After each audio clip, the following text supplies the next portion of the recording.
geriau su futbolu, nes Alytus tikrai yra futbolo miestas ir yra gražu žiūrėti šiandien, kad turime vieną gražesnių stadionų Lietuvoje.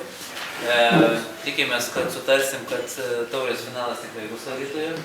Jeigu miestas pasiruošė priimti ir manau, kad tai yra tikrai geras renginys ir manau, kad tų renginių tikrai bus daugiau. Mes esame įrašę Alytų ir tai tikimės jūsų paramos, kad 13 metais čia vyks jaunimo čempionatas Europos. Tai manau, kad tai tikrai yra geras postūmis miestui.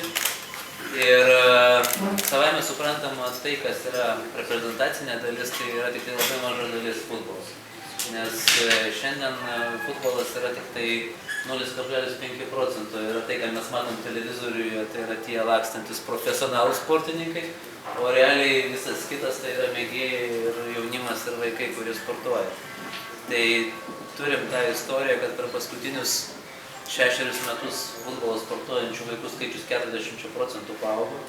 Ir mes tikrai tikimės, kad tie skaičiai augs toliau, nes mūsų tikslas yra, kad jų būtų minimum bent 2-3 kartus daugiau, nes tai yra neužtenka šiandien Lietuvoje, tik tai 5% visų vaikų sportuoja.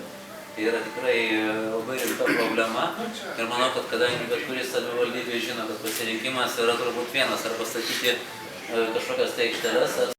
Būti kuo labiau atviriems visuomeniai, bendruomeniai ir tai bendraja prasme, o tiesioginė prasme atidaryti kuo daugiau erdvių.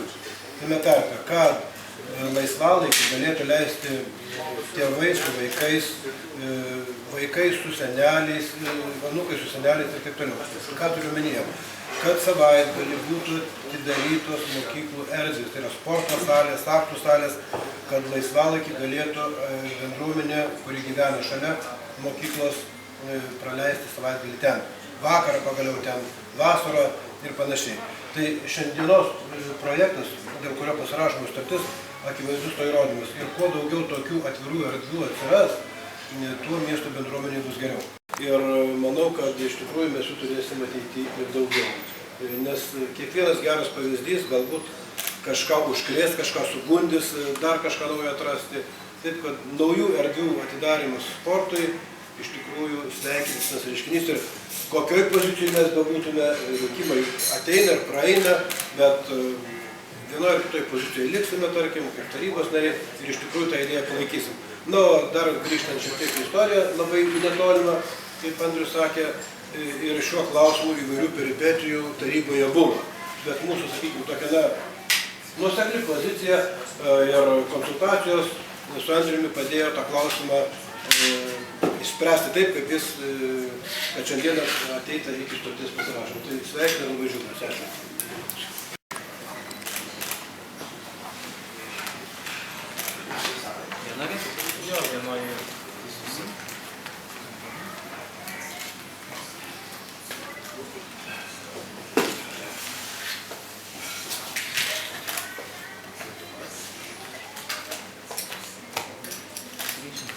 Čia dar vieno reikia patvirtinant, kad apie tai pasirašyti.